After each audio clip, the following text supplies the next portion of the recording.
پاکستان نے عید اور ان محترم دنوں کے سامنے رکھتے ہوئے افغانستان کے اوپر حملوں کو بند کرنے کا فیصلہ کیا اور اس کے لیے سعودی عرب، قطر اور ترکی نے بھی پاکستان سے درخواست کی اور پاکستان نے as a good will gesture یہ 4-5 روز کے لیے 18 اور 19 کی درمیانی شب سے شروع کر کے 4-5 روز کے لیے حملے بند کرنے کا اعلان کر دیا۔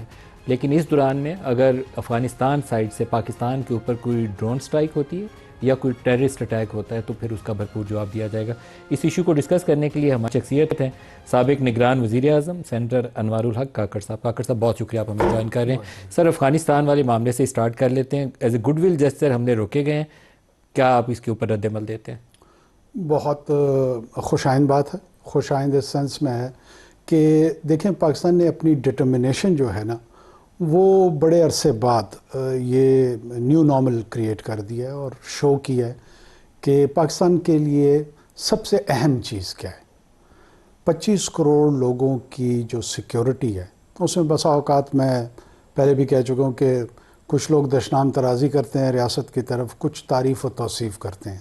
ریگارڈلیس آف دیٹ ریاست نے یہ فیصلہ کیا ہے کہ ان کی سیکیورٹی ایک مقدس فریضہ ہے اور ہم نے یہ ہر صورت سر انجام دینی ہے۔ آپ کے خیال میں صحیح راستہ یہی بات؟ دیکھیں صحیح راستہ اور غلط راستہ یہ تو سبجیکٹیو ہے، لوگ اس کو ڈٹرمن کریں گے۔ مجھے تو یہ واحد راستہ دکھائی دے رہا ہے۔ It's a war of necessity, it's not a war of choice due to unending spill over of terrorism. دیکھیں ندیم صاحب، آپ پچھلے میں 1-2 دہائیوں کی بات نہیں کرتا ہوں لیکن 4 سال کو اگر آپ پوسٹ 2021 اگر ہم دیکھ لیں، کانسٹنٹلی آپ کو اٹیک کیا جا رہا ہے۔ آپ کی law enforcement agencies, military, paramilitary, police, امام باڑہ، مسجد، اسکول، کوئی ایک جگہ ایسی ہو جو ولنریبل نہ ہو ان ٹیررسٹ اٹیکس پہ۔ آخر پاکستان کیا کرتا؟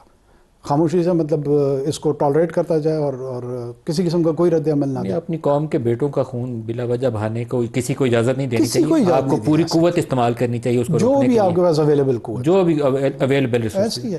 ایک سر بڑا امپورٹنٹ ایشو ہے جو مجھے اکثر اوقات بادر کرتا ہے، آپ کیونکہ پرائم منسٹر کے عہدے پر رہے ہیں، آپ کے علم میں بہت زیادہ چیزیں ہوں گی۔ آپ افغانستان سے اس وقت جنگ میں ایران کی سائڈ کے اوپر اسرائیل اور امریکہ حملے کر رہے ہیں، انڈیا روک کے بیٹھا ہوا ہے، وہ کہتا ہے یہ سندور جاری ہے، ابھی فیز 2 آنا ہے۔ بدترین آپ کا دشمن ہے، اس موقع سے شاید وہ فائدہ اٹھانے کے لیے بے قرار بیٹھا ہو، اور اگر افغانستان والی صورتحال سے سب سے زیادہ خوشی اس وقت انڈیا میں ہو رہی ہوگی کہ بہت اچھا ہے پاکستان کا ایک بارڈر، وہاں پہ جنگ چل رہی، دوسرے بارڈر کے اوپر ایران اور ایران والی سائڈ پہ امریکہ اور اسرائیل حملے کر رہے ہیں۔ انڈیا کے اوپر ہمیں کیا کرنا چاہیے؟ دیکھیں انڈیا کے اوپر جو مارکہ حق تھا، میں اکثر دوستوں کو کہتا ہوں کہ ایکسپلسٹ ملٹری وکٹری وہ کوئی لگ بھگ مسلم دنیا میں پوسٹ، اگر آپ آٹومن امپائر کے ڈیمائز کے بعد دیکھیں اور پھر کولونائزیشن کا پیریڈ آتا ہے اور پوری Central Asia, South Asia, North افریقہ، ویسٹرن ایشیا تمام کا تمام کولونائز ہو جاتا ہے، اور ڈی کولونائزیشن کے بعد جو نئے ممالک بنتے ہیں، پہلی مرتبہ کسی نے ایکسپلسٹ ملٹری وکٹری لی ہے اپنے سے 1 گنا 10 بڑے دشمن کے مقابلے۔ 10 گنا بڑے دشمن کو آپ نے مارا ہے۔ اور کسی ایک صاحب نے مجھے کہا کہ جی وہ آرمینیا اور آذربائیجان کا، آرمینیا اور آذربائیجان کا جو کمپیریزن اس لیے میں نہیں کرتا ہوں کہ وہ ہندوستان اور پاکستان نہیں ہے۔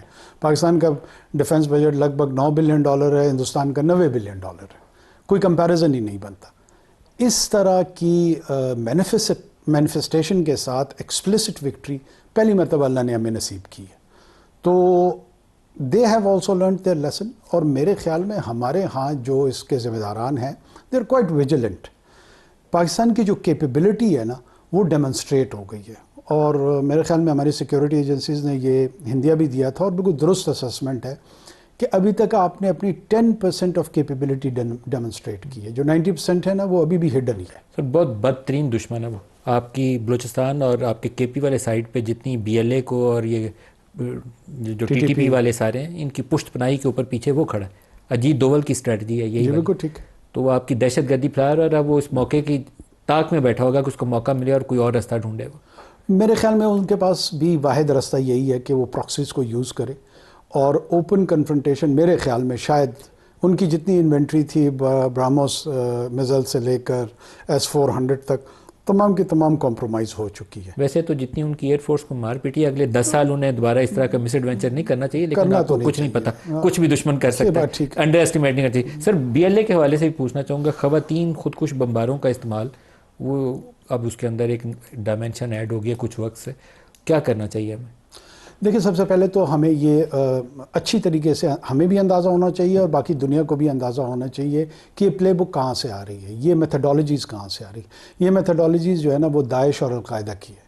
BLA مجید بریگیڈ میں، داعش میں اور القاعدہ میں in terms of lethality and in terms of methodology جو ٹیکٹکس یہ اپلائی کرے کوئی ڈفرینس نہیں ہے.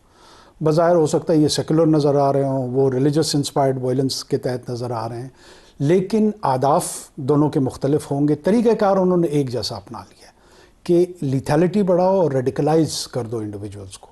بدقسمتی ہے کہ اس میں ویمن کو ایز اے جینڈر ویپنائز کر دیا گیا ہے، اور زیادہ تر اب وہ خواتین کی طرف ان کی انکلینیشن ہے، اور وہ خواتین کو انکریج کر رہے ہیں اور ان کو اپنے فولڈ میں لے رہے ہیں. اس کی راہ میں بند باندھنے کے لیے ہمیں کیا کرنا چاہیے؟ دیکھیں، دو تین چیزیں ہیں. کینیٹکس از ون. آپ کینیٹکس کا اپنا استعمال جو ہے نا وہ کینیٹکس تو جو ریڈیکلائز ہو گیا اس کو ایلیمینیٹ کرنے کے لیے آپ کریں گے، لیکن مزید لوگ ریڈیکلائز نہ کر سکیں، وہ نوجوان بچے اور بچیاں، اس کے لیے بھی کچھ کریں. دیکھیں، نوجوان بچوں اور بچیوں کے لیے نا ایک تو یہ ہے کہ کھل کے ہمیں یہ کہنا پڑے گا کہ یہ دہشت گرد ہے اور یہ دہشت گردی ہے، اس کو رومنٹیسائز نہ کریں. یہ تو اس میں شک ہی کوئی نہیں ہے. یہ میں جب میں کہہ رہا ہوں کہ رومنٹیسائز نہ کریں، آخر کوئی ایک نوجوان لڑکا 16 سال کا، لڑکی 18 سال کی، 20 سال کی، جو بھی عمریں ان کی ہیں، اگر وہ اس کو رول ماڈل کے طور پہ دیکھیں، سوسائٹ بومرز کو سوسائٹی میں رول ماڈل کے طور پہ دیکھیں، وہ سوسائٹی اپنی سویلائزیشنل سٹینڈرڈ میں ڈکلائن کی آخری حد پہ ہے. ہمیں اس کا کھل کے اظہار کرنا چاہیے، ایکسپلین کرنا چاہیے کہ یہ سوسائٹی کو کمپرومائز کر رہی ہے، کولیپس کی طرف لے کے جا رہی ہے. سوشل ڈس آرڈر بھی نہیں ہے بلکہ سوشل کولیپس کی طرف لے کے جا رہی ہے. اور اس کا جو منفی امیج ہے اس کا بار بار تکرار اور تذکرہ ہمیں ہر فورم پہ کرنا چاہیے، تاکہ خصوصی طور پہ بلوچستان میں جو عوام ہے اور بائی لارج جو پاکستان کے عوام ہیں وہ اس کو ٹریٹ نیگیٹیولی کرے، جو کہ ایک فیکچول اسٹیبلشڈ فیکٹ ہے. جو پاکستان نے کاروائیاں کی ہیں افغانستان کے اندر، کیا یہ جو ٹیررزم آ رہا تھا افغان راستے سے بلوچستان کے اندر بھی اور KP کے اندر بھی، بلوچستان پہ آپ بہتر رائے دے سکتے ہیں، کیا اس میں کچھ کمی آئی ہے؟ میرے خیال میں دونوں، چونکہ میں پڑھا خیبر پختونخوا میں ہوں، it is a second home to be. میں کیروٹ کالج کوہاٹ میں تھا، ہر دوسرا گاؤں جو ہے نا اس میں ہمارے دوست ہیں، بہت ہی قریبی تعلق والے ہیں. بلوچستان سے میرا اپنا تعلق ہے. دونوں میں اثر پڑا ہے. ڈکریز آ رہے ہیں، جو انڈیکیٹرز ہیں وہ ڈکریز کی طرف ہیں، کم حملے ہو رہے ہیں. ٹیررزم میں کمی آئی ہے ڈیفینیٹلی. آپ اٹھا کے دیکھ لیں، جب سے غضب الحق کی کارروائی شروع ہوئی ہے آپ کو ایک شارپ ڈکلائن نظر آ رہا ہے. دو چیزیں ہو سکتی ہیں. ایک یہ ہو سکتا ہے کہ وہ ان کو جو سینکچوریز ہیں وہ ڈینائی بھی ہو رہی ہیں.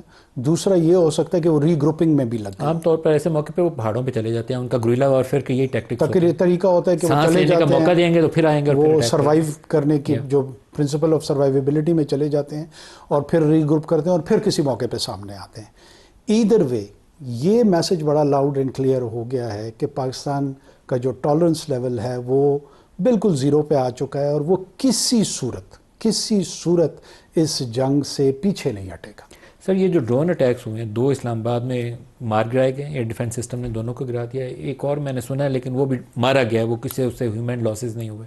لیکن یہ خطرناک چیز ہے، اس کے لیے ہمیں کچھ سوچنا پڑے گا. میرے خیال میں پاکستان کی جو کیپیبلٹیز ہیں، اپنے بھی ایریل ڈومیننس کی، اور جو چیلنج اس کو ایریل اس میں آتا ہے، ڈومین میں آتا ہے، اس کو رسپونڈ کرے گی، اس کی کیپیسٹی موجود ہے. مجھے اس پہ کوئی بہت زیادہ پریشانی نہیں ہے، to be honest with you.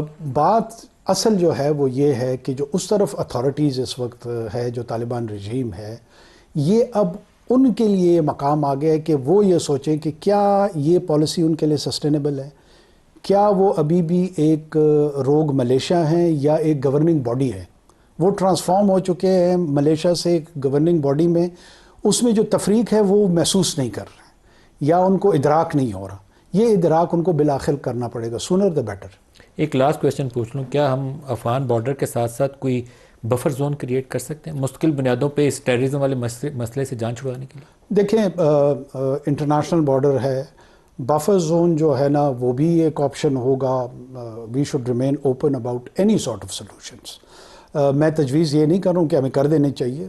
ظاہر ہے وہاں پہ جو سیکیورٹی کے ایکسپرٹس ہیں، جو ان کے ذمہ داران ہیں، وہ اس پہ بہتر رائے دے سکیں گے کہ اس کے کیا امپلیکیشنز ہوں گی ہمارے لیے.